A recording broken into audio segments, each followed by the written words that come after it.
En écoutant les paroles de Samuel, Dieu savait qu'il allait le trahir, Jésus savait qu'il allait le trahir, il connaissait tout, quoi. Mais ce qu'il y a d'extraordinaire, c'est qu'il nous connaît aussi, nous. Il nous connaît de la même façon, il sait qui nous sommes, et il a déjà des plans pour nous, parce qu'il sait demain pour nous, quoi. Il sait, quoi. On est enfant de Dieu pour lui. Depuis longtemps, il nous connaît. C'est quand même extraordinaire d'avoir un Jésus qui connaît tout de nous et qui sait déjà tout sur nous et la suite.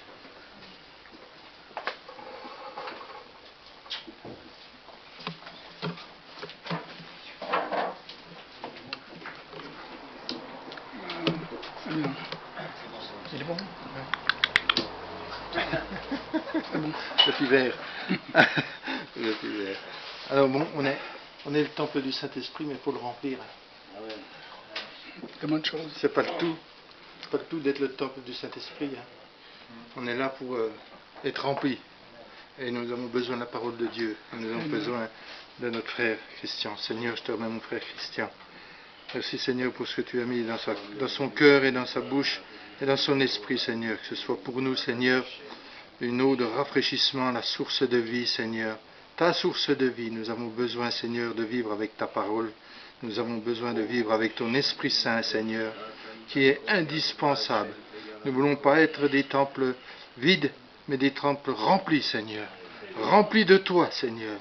Débordant de toi. Que le monde voie sortir de nous ce que tu nous as donné, ta bénédiction, Seigneur, ta grandeur. Alors merci pour notre frère Christian. Bénis-le, Seigneur.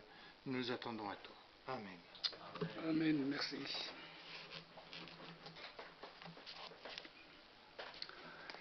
Voilà. J'ai vu tout le monde là, oui.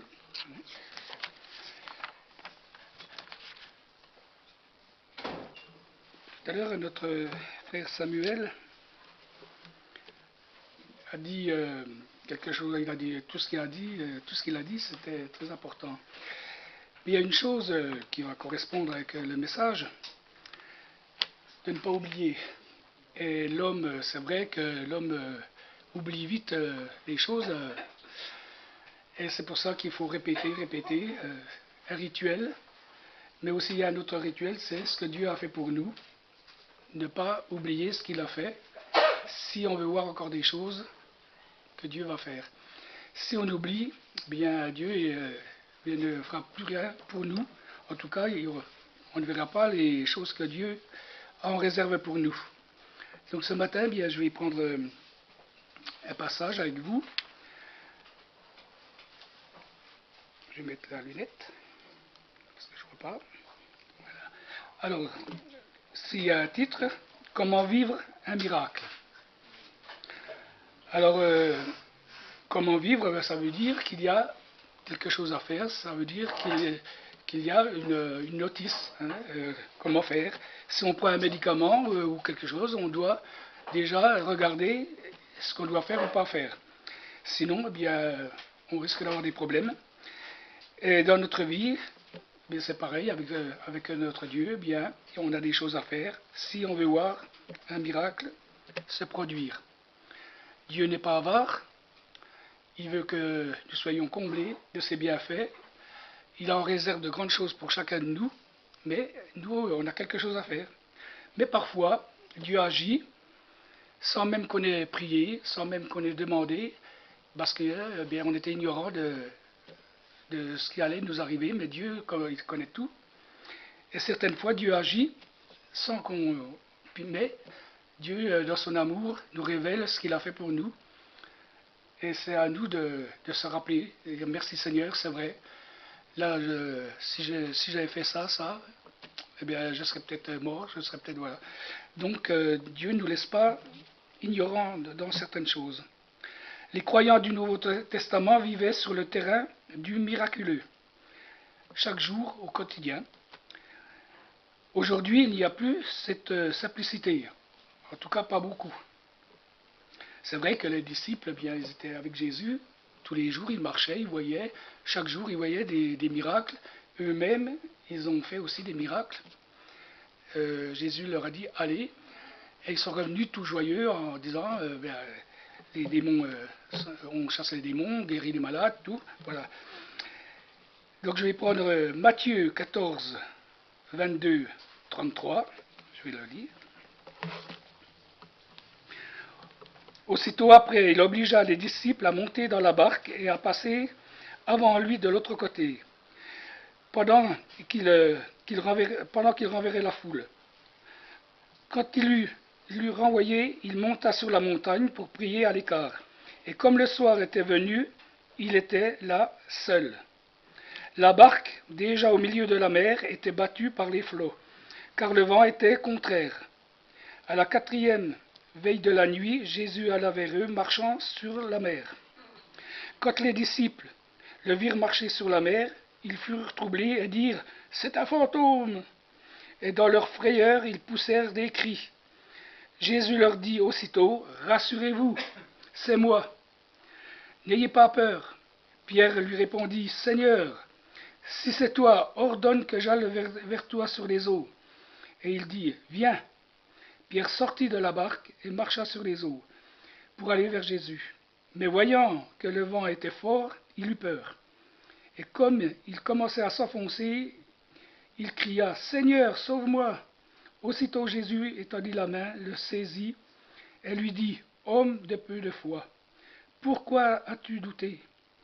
Et ils montèrent dans la barque et le vent cessa. Ceux qui étaient dans la barque vinrent se prosterner devant Jésus et dirent « Tu es vraiment le Fils de Dieu. Tu es vraiment le Fils de Dieu. » Alors je vais reprendre ce chapitre, et je ne veux pas trop m'étendre sur, parce que c'est un message à faire, bon, même plusieurs. Premièrement, Jésus obligea les disciples à passer de l'autre côté, à monter dans la barque, mais seul. Le Saint-Esprit, aujourd'hui, nous convainc d'aller quelque part, de faire ci, de faire ça. Et nous, on n'a qu'à, si on obéit, eh bien, nous verrons des choses merveilleuses. Jésus, à l'écart, seul. C'est marqué, à l'écart, seul. Il laisse les disciples aller, mais lui, il se retire seul. Parce qu'il était fatigué? Oui, parce qu'il était fatigué, mais surtout pour prier. À l'écart de la foule, on peut comprendre toute la journée avec 5000 personnes et plus, bien plus encore, avec tout ce qu'il a pu faire, eh bien ça fatigue. Hein. Jésus était un homme, était homme en tout cas, et eh bien, il se fatiguait. Il avait besoin de repos et surtout une direction de son Père pour continuer. Alors on peut aussi s'imaginer que les disciples, quand ils sont montés, ils ont dit mais ils nous laissent tout seuls, alors qu'ils avaient l'habitude que Jésus était avec, et que dans la barque, je ne sais pas s'ils étaient tous pêcheurs, s'ils avaient l'habitude tous d'être sur la mer, mais quand il y a du vent, ils se sont dit mais il s'occupe plus de nous là, ou alors il a eu peur, Jésus il a eu peur, il sait qu'il y avait peut-être des vagues, il s'est dit ben, je vais les laisser, moi je vais aller à pied. Hein. Bon, mais si je dis ça, qu'ils ont peut-être pensé à ça, ou même dit, on verra par la suite. Comme Jésus, nous avons besoin d'être à l'écart du monde. Souvent, eh bien, mais on doit s'écarter hein, et se mettre à part pour eh bien, écouter Dieu, pour le prier, pour méditer. Nous aussi, on a besoin de cet écart. Le vent contraire. Alors, je ne sais pas, moi j'ai été 2-3 fois sur une barque. Bon, en vélo, oui, le vent contraire, la voiture aussi, mais bon, ça va. On n'a qu'à appuyer sur les pédales. Mais là, ramer à le sens contraire, c'est pas facile. Hein. Parfois, Jésus nous met dans une situation contraire à ce que l'on aimerait. Mais laissons le temps à Jésus de faire le miracle. Il y a un temps. Jésus, il peut le faire instantanément, mais on ne connaît pas ses voies, hein, et il fait comme il veut. La barque au milieu de la mer. Alors, au milieu de la mer, je ne sais pas combien de mètres ou de kilomètres il était de la montagne, parce que Jésus était encore sur la montagne pour méditer. Et là, la barque, eh bien, il n'est pas dit qu'ils avaient peur. Mais Jésus les voyait et commençait à descendre. Et il voyait ses pauvres disciples ramer, ramer. Allez, c'est dit, bon, allez, allons-y, on va essayer de les sortir de là. Pauvres. Et Jésus marche sur l'eau. Alors, à mon avis, il n'a même pas eu les pieds mouillés. Jésus, il marchait, peut-être pas, ou alors, quand il posait son pied, l'eau était dure. Voilà. Et Jésus nous voit ramer au milieu de notre épreuve. Quand nous sommes dans des problèmes, eh bien, Dieu nous voit. Il nous voit ramer. Mais il vient, il est là, il vient à notre secours. Et comme les disciples, bien, là, ils ont vu, mais ils ont eu peur. Hein. Jésus alla vers eux, marchant sur la mer. Il vient à notre secours, il nous a donné le pouvoir de marcher. Nous aussi, on peut marcher, mais sur les serpents, les scorpions. Et sur toute domination, etc. Et il s'écrit, c'est un fantôme. Alors, les disciples, apparemment, ils n'ont pas peur du vent, ils n'ont pas peur d'être ballottés, mais ils ont peur de Jésus. Extraordinaire quand même. Si nous regardons à notre épreuve, eh bien nous, on risque d'avoir peur. Même si on sait que Jésus est là, on est dans une épreuve, mais eh bien, on a peur. Et c'est vrai que si on se met à la place des disciples, avec la tempête, le vent, la pluie, on voit une forme comme ça qui arrive, c'est quoi? Un fantôme? Bon, je ne sais pas ce que c'est qu'un fantôme, mais avec un drap blanc, Jésus était peut-être en blanc, je ne sais pas. Mais c'est vrai que ça ne doit pas être... voilà. Ils étaient au fond de la barque. Mais il y en a un qui a osé. Mais Jésus avant, il dit, rassurez-vous, c'est moi. Même dans le brouhaha, la voix de Jésus nous rassure. Sa parole est puissante. Jésus est la parole. Et lorsqu'il parle, eh bien ça résonne. C'est pas étouffé.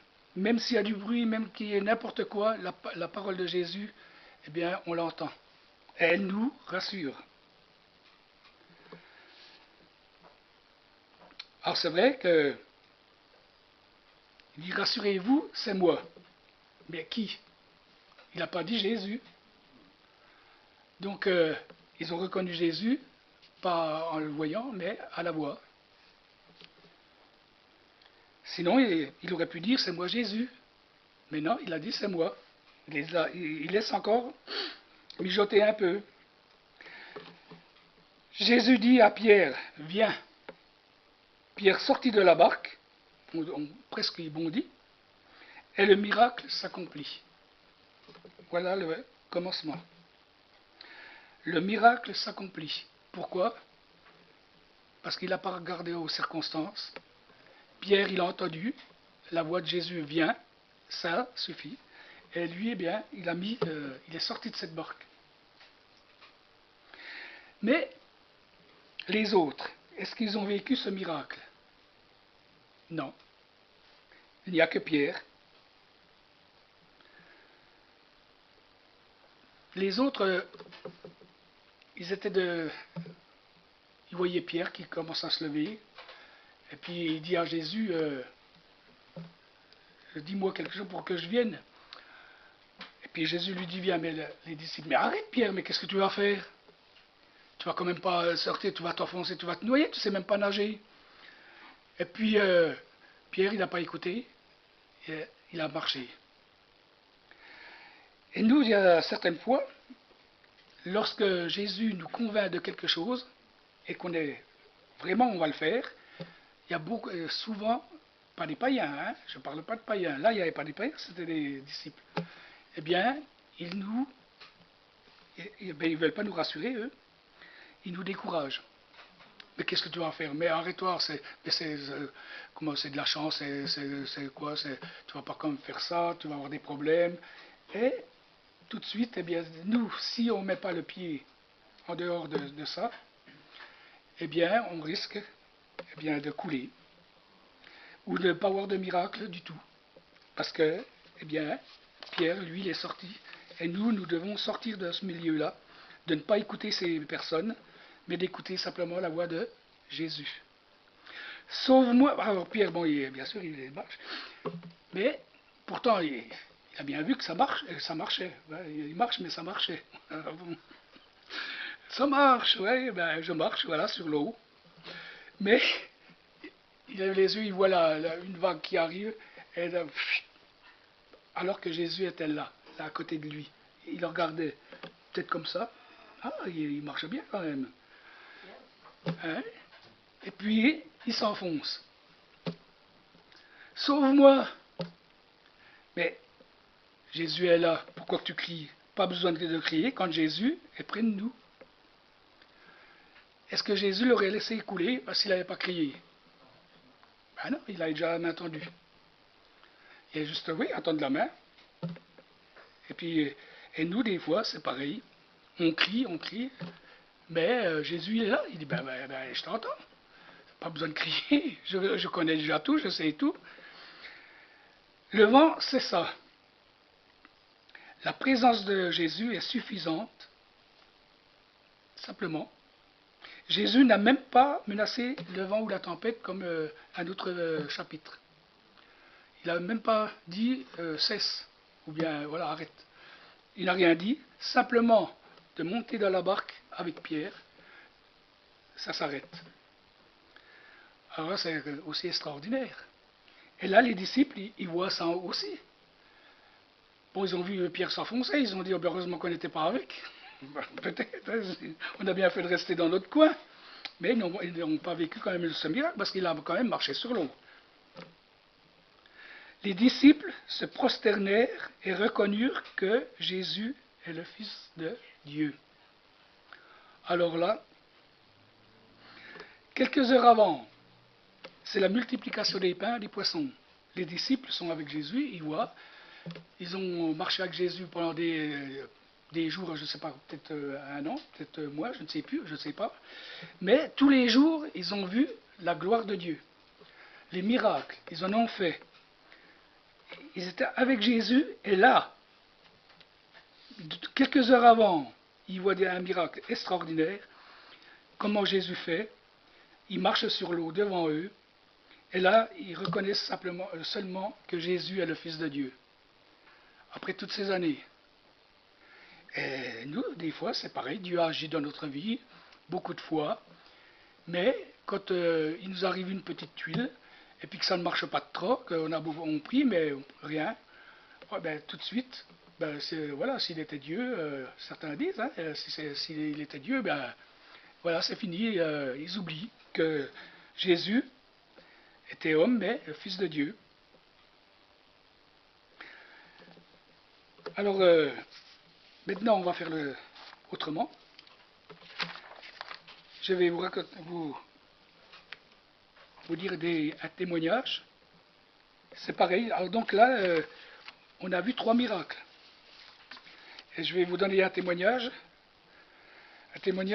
qui a 3. Donc, voilà. Je vais essayer de ne pas trop m'embrouiller. Mais... On ne peut pas te la raconter. Hein. Non, mais ça, voilà. Mais Jésus, il va m'aider. Voilà. Alors, quelques années avant ma retraite, je priais pour ne plus faire autant de kilomètres. Parce que je faisais entre 500 et 600 kilomètres par jour. Et ça faisait des années que je faisais ça. Et quand je revenais, le mardi, j'allais jusqu'à Lyon et je revenais des fois Lyon-Grenoble. Et je revenais et on allait encore à Mulhouse au culte. On faisait encore 80 et quelques kilomètres. Mais à un moment donné, eh bien, c'est une maladie, on s'endort les yeux ouverts. sur la route, d'un seul coup, on s'endort. Et on ne s'en rend absolument pas compte, ça va très bien. Et je ne sais pas combien de fois, j'étais en train de doubler un camion sur l'autoroute à 120, avec un Mercedes rallongé. Et là, j'étais en train de doubler un camion et je m'endors, enfin les yeux ouverts. Et, ça dure peut-être une fraction de seconde ou une seconde. Mais, eh bien là, je faisais ça, je ne savais même plus où j'étais, je faisais quoi avec ce volant à la main et tout. Je dis, mais c'est pas vrai. Puis le camion, j'étais près du camion. Il fallait que je freine pour me remettre derrière. Puis, me dit, puis après, je disais, mais Seigneur, mais là, vraiment, c'est un miracle. Mais tu m'as gardé encore. Et le lendemain, pareil. Et puis, après, je m'arrêtais pour essayer. Et puis après, je dormais 10 minutes. Ça allait mieux. Mais le lendemain, ça recommençait. Alors là, je priais, Seigneur, vraiment, ce travail me plaît tellement. Et il faut que je travaille. Puis à mon âge, je ne trouverai plus de travail. Alors, fais en sorte que j'arrête de travailler. Ou bien que je ne sais pas, fais quelque chose. Parce que là c'est la mort, assurée. Et si je le dis au médecin, c'est fini, il m'arrête de travailler. Alors, pendant plusieurs années, je priais sans cesse, à chaque fois, surtout quand ça m'arrivait. Parce que là, je me rappelais qu'il fallait que je prie, là. Hein. Et, entre-temps, peut-être 2 ans après, je priais toujours, d'ailleurs, je suis invité avec Fernande à Noisy-le-Grand, près de Paris, 3 soirées pour amener la parole, pour amener des témoignages, 3 soirées. Et donc le deuxième soir, je commence tout ça, et il y avait un couple qui me regardait, puis chaque fois que je parlais de mon travail, puisque j'ai vu beaucoup de miracles à travers mon travail, je parlais de Vitalaire, de la société, et puis à chaque fois, bien, ils souriaient. Et à la fin, ils viennent vers moi, et ils me disent, voilà, vous travaillez où? Je dis, oh, vous ne pouvez pas connaître, enfin, c'est à Belfort, une petite société, Vitalaire. Il me dit, moi je travaille à Vitalaire. Ah bon? Ah. Puis je dis, oui, il y en a beaucoup, il y en a dans toute la France. Il me dit, oui. Et je suis le directeur du personnel, mais de toute la France. Je dis, oh là là, qu'est-ce que j'ai dit? Qu'est-ce que j'ai dit? Je parlais tellement du travail et puis que je prenais du temps pour les malades et tout. Et puis, je me dis, non, non, non, non, j'ai bien écouté. Et non, il n'y a rien à dire. Oui, parce que, je ne voulais pas mentir, ni frauder, je n'ai jamais fraudé. Quand je prenais des fois 1 heure, parce que les gens acceptaient que je parle de Jésus, ils venaient de perdre quelqu'un, tout ça, eh bien, je prenais sur mon temps de repos. Donc j'avais 1h30 de repos, j'avais encore une demi-heure largement assez, et du coup, j'avais même pas faim, tellement que j'étais content d'avoir pu témoigner, prier, et puis que les gens étaient de nouveau. Donc voilà. Et cet homme, il me dit, oui, parce que c'est mon pasteur qui m'a dit, il est venu hier soir, puis il m'a dit, va voir, écoutez à Noisy-le-Grand. Puis il dit, puis en effet, moi j'aimerais bien encore vous entendre. Hein. J'ai dit, moi je voudrais bien vous voir aussi, mais moi c'était intéressé. Hein. C'était pas du spirituel, c'était pour mon travail. Et puis, donc le temps passé, on s'est plus revus. Par contre, je ne veux pas dire son nom, parce que bon, il y a... Voilà. Mais un certain Daniel qui est venu ici, qui était sous-directeur, il allait souvent à Paris, et puis il a rencontré... mais pour le rencontrer, il me dit, c'est pas facile, même moi qui suis sous-directeur, je ne parle pas comme ça. Hein. Et puis, un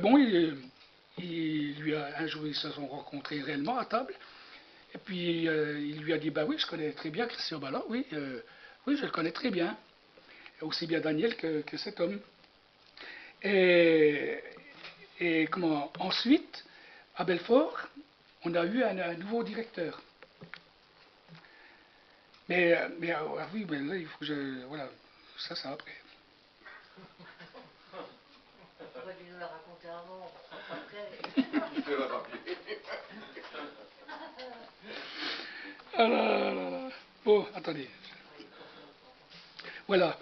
Alors, je continue à travailler. Et un matin, je suis poussé à aller dans le lieu où je mettais tout le matériel. Alors que je n'avais pas besoin d'y aller ce jour-là. Et j'y vais. J'ai dit, tiens, je ne sais pas pourquoi, mais j'y vais, j'obéis. Et j'arrive dans l'atelier. Puis là, pourquoi je viens? et je vois une prise de courant qui était sous un lit. C'était pris. La prise était coincée. Ah, ben merci Seigneur. C'est pour ça que tu m'as fait venir là, parce que ça risque d'être coupé, quoi. Simplement pour ça, j'ai dit bon. Alors je vais vers ce lit. Il y avait une cinquantaine de lits en hauteur, l'un contre l'autre, comme ça. Et je me baisse, je me mets accroupi pour soulever un peu le lit, pour dégager la prise. Et le repose-pied, qui fait au moins 80 cm, puis en ferraille, hein, qui tombe, qui se décroche, et il me tombe sur la tête, en plein, mais de là-haut. Alors ça fait une belle hauteur. Hein.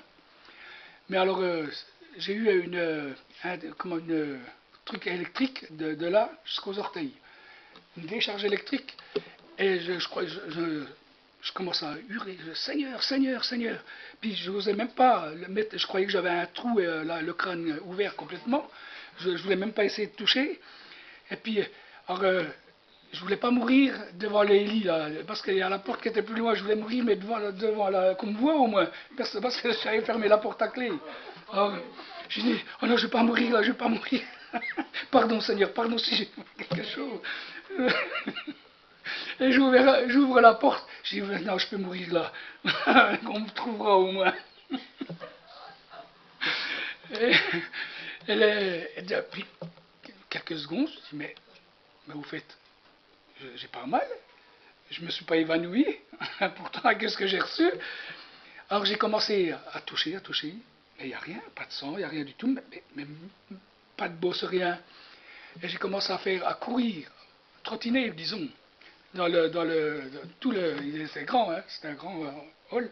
Et je commence à courir et à prier, à remercier Dieu surtout. Merci Seigneur, mais je devrais avoir la tête complètement enfoncée. Et pendant un certain temps, bien, j'ai fait ça, puis je me massais la tête. Merci Seigneur, merci Seigneur.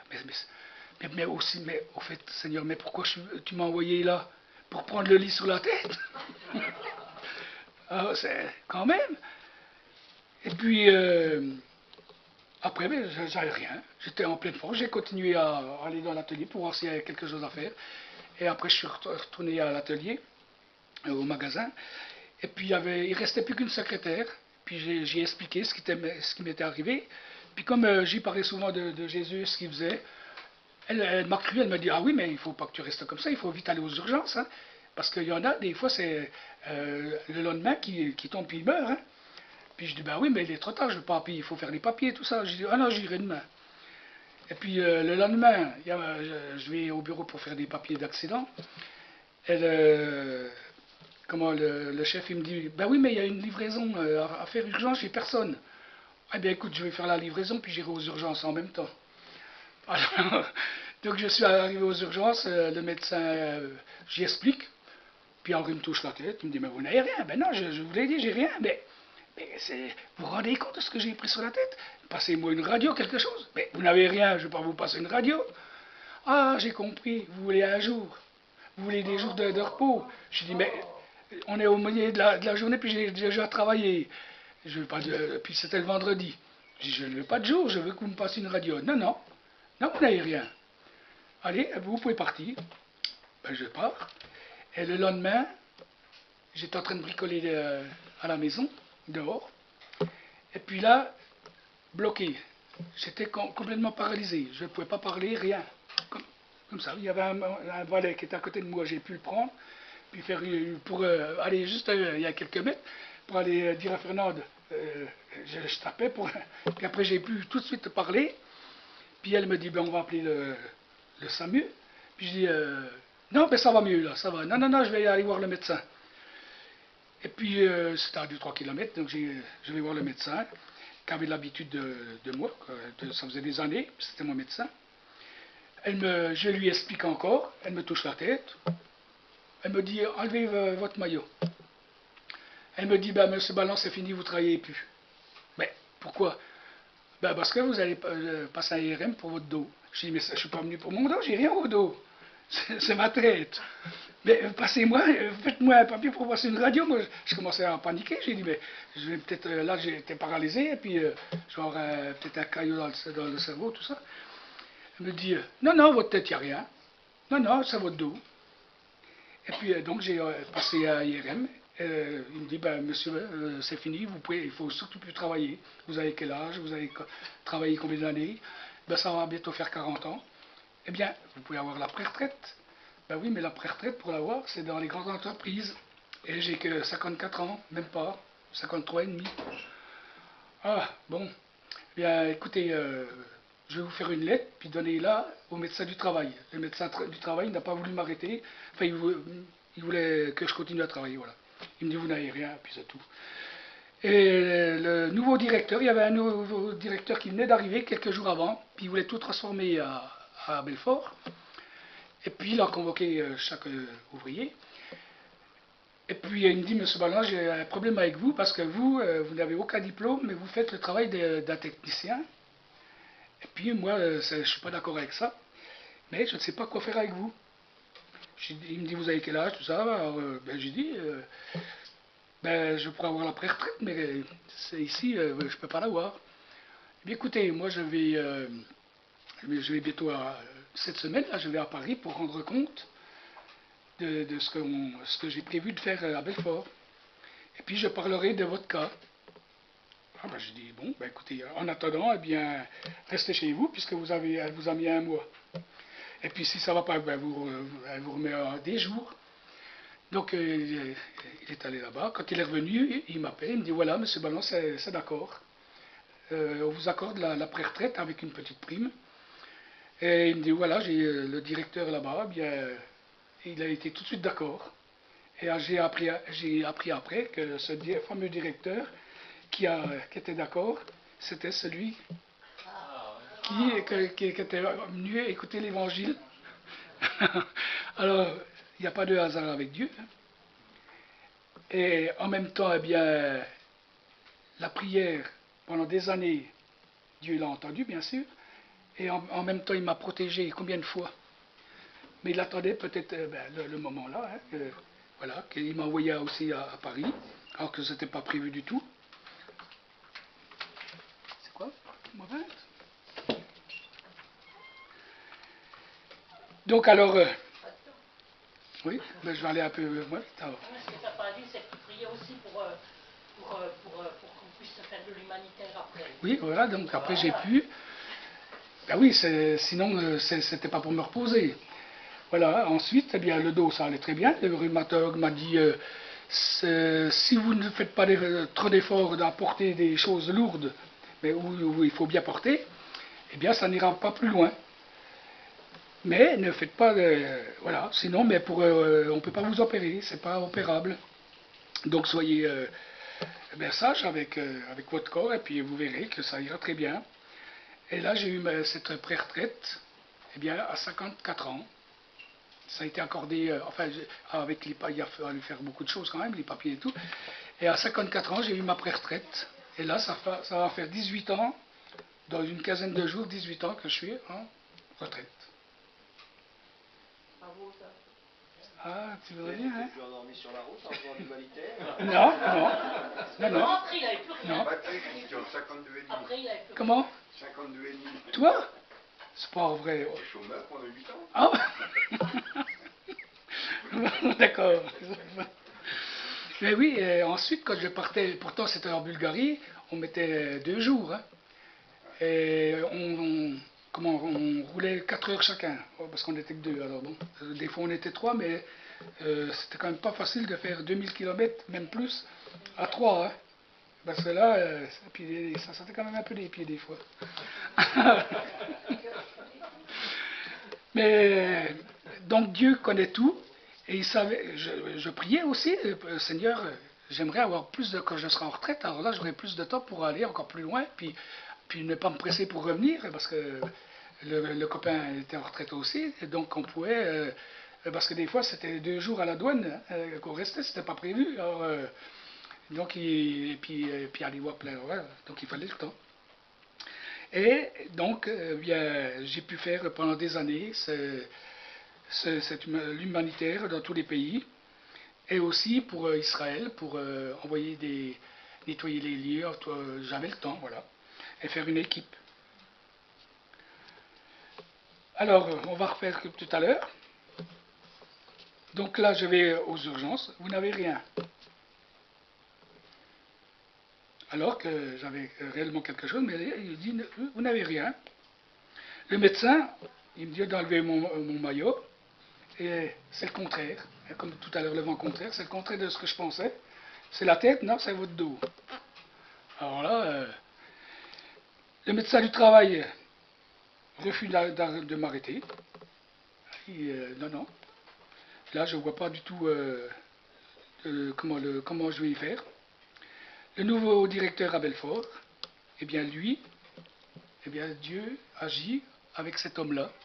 Il a un plan avec cet homme-là. C'était en quelques jours. Il était muté là. Donc là, on voit que Dieu a tout, connaît tout d'avance. Donc la conclusion, le Saint-Esprit me pousse, il me convainc d'aller dans ce lieu. Je ne sais pas pourquoi, les disciples non plus. Il dit de traverser de l'autre côté, mais pourquoi qu'il ne vient pas avec nous, c'est ça. J'obéis. Le médecin me dit le contraire. Le vent est contraire dans la barque. Je suis au milieu de mon épreuve. Eux, ils étaient au milieu de la mer. Jésus utilise ces deux directeurs pour me secourir. Les disciples, c'est qui? Jésus qui vient les secourir. Moi aussi, c'était Jésus. Et exaucer ma prière des années en arrière. Jésus a agi tantôt d'une manière, tantôt d'une autre, mais ne laisse jamais un de ses enfants dans l'épreuve. Alors pour avoir un miracle, pour vivre un miracle, il faut faire beaucoup de choses. Il ne faut pas rester. Pierre a été obligé de sortir de la barque, sortir du milieu avec les autres parce qu'eux ils étaient vraiment contre, alors qu'ils avaient vu beaucoup de miracles. Ils n'ont rien vécu du tout parce qu'ils n'avaient pas fait le pas. Et nous, souvent, bien quand on demande quelque chose au Seigneur, ça ne vient pas tout de suite.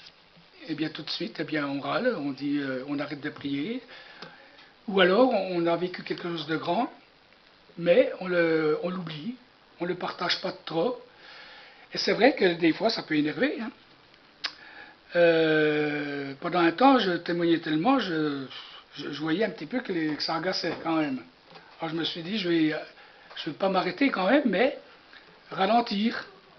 C'est pas ce que Dieu veut. On l'a entendu tout à l'heure. Toutes les semaines, même tous les jours, on peut faire la Sainte Seine, redire le passage, le répéter. Parce que notre tête, eh bien, ça ne marche pas tout le temps comme il faut. Et je rends grâce au Seigneur parce que je pense à ce que j'ai pris sur la tête, mais c'est une folie, quoi. Et je ne l'ai pas dit parce que je ne croyais pas avoir le temps. Mais là, quand ça allait mieux, le lendemain, je suis retourné à l'atelier. J'avais un manche de pelle, donc déjà un bon manche. Je l'ai mis à la hauteur où j'étais. Et puis, j'ai décroché le repose-pied et je l'ai laissé tomber. Le manche, il a cassé en une seconde. Plouf. Il n'a pas résisté. Pourtant, c'était un beau morceau de bois. Alors, je me suis dit, mais quand j'ai reçu ça sur la tête, je me suis dit, mais cette décharge électrique, c'était quoi? Peut-être que je suis sûr que c'est le Dieu qui a posé sa main, ça en fait une, je sais pas. Parce que comment est-ce possible de prendre ça sur la tête, puis même pas une petite bosse, rien. Alors là, ça fait quand même combien, 18 ans, hein, c'est puisque, enfin oui, 19 ans, quoi. Il y a eu le temps, tout ça. Mais quand même. Mais non. Alors il y a des fois, je me disais, bon, il y en a, ils me disaient, oui, mais attends, oh là là, tu sais que ça peut mettre des fois jusqu'à 10 ans, hein. Il faut au moins 10 ans. Oui, c'est 10 ans pour un... Alors, d'un seul coup, je me disais, ça fait combien d'années? Je dis, ah non, non, non, non, non, non. Non, tu ne mourras pas. Non, non, non, non, non. Merci Seigneur. Tu m'as guéri. D'ailleurs, tu m'as pas guéri. J'avais rien. Tu es intervenu en même temps. La décharge, c'est ta main. Voilà. Donc je n'ai rien. Merci Seigneur. Voilà. Je refuse ces paroles. Oh, au nom de Jésus.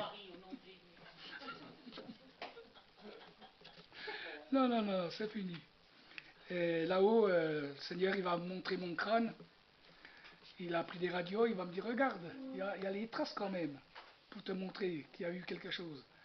Parce qu'il y a un témoignage comme ça, c'est un monsieur, il recule et il passe sur quelque chose. Puis il a accéléré, puis il repasse une deuxième fois, puis après il descend, et c'était sa fille. Il avait passé sur la tête, carrément. Et c'était un pasteur, et bien sûr, il a hurlé à Jésus, il a prié, il a vite emmené aux urgences, et puis il dit, ben, je viens de passer sur ma fille, elle a 2 fois de suite sur la tête. Elle était un peu dans le coma, quoi, évanouie. Et là, il passe sur les radios. Il dit, mais monsieur, il n'y a absolument rien. Hein. Et puis, il y en a un autre qui vient, et puis il regarde de nouveau les radios. Il dit, mais attendez, attendez, c'est quoi de ça? Et là, il y avait les marques de l'empreinte du pneu à l'intérieur du crâne. Oui, c'était à l'intérieur. Mais il y avait la marque. Et la fille, elle n'avait plus rien. À part la trace que Jésus a bien voulu laisser pour ce témoignage. Et nous avons un Seigneur qui est beaucoup plus puissant qu'on ne croit. Mais c'est à nous de ne jamais oublier ce qu'il a fait. Notre sœur Yvette, elle vit au quotidien les miracles. Tous les jours, toutes les semaines, elle a quelque chose à nous dire. Sylvette. Encore une chose que Ah ben. je passer, sur mon balcon, j'ai de la ciboulette. Et puis, bon, j'ai de la ciboulette. Et je ne sais pas si c'est à la suite du week-end, à la suite que mon beau-frère est mort. Oui. Pas hier, avant-hier, qu'est-ce que je vois sur le balcon? Une belle fleur d'un rose fuchsia. Oui. J'ai dit, ça veut dire quelque chose. Parce que depuis le temps que c'est sur le balcon, j'ai jamais eu de fleurs. Alors, ça veut dire quelque chose. Voilà. Mais c'est bon la ciboulette. Oui, Dans une omelette, c'est bon. Alors, merci Seigneur, et vraiment qu'on puisse tous vivre encore de belles choses, parce qu'il a en réserve de grandes choses pour nous. C'est pas fini. Hein? Si nous sommes dans la barque de turbulence, eh bien, n'hésitons pas, lorsqu'on entend la voix du Seigneur, sortons, et puis là, il va agir.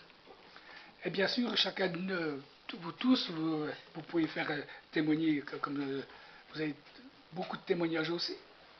Il n'y a pas que moi, hein, parce qu'on a tous des témoignages, mais il faut pas. Dimanche prochain. Voilà.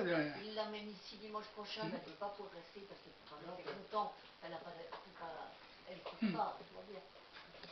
J'ai déjeuné plutôt pour la louange.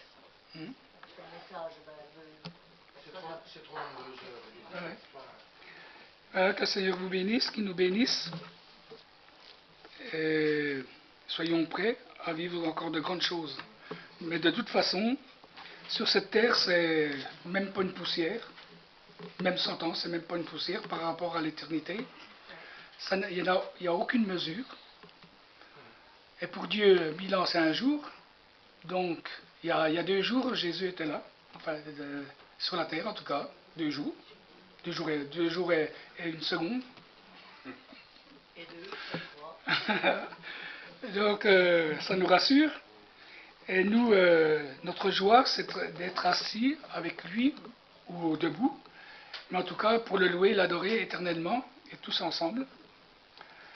Et nous allons vivre des choses merveilleuses, parce que quand on voit le monde maintenant, encore au Chili, oui, je ne sais plus où, la misère. Mais c'est dommage, parce qu'il crie vers un faux Dieu, des faux dieux. Il ne crie pas au bon endroit, à la bonne personne. Voilà.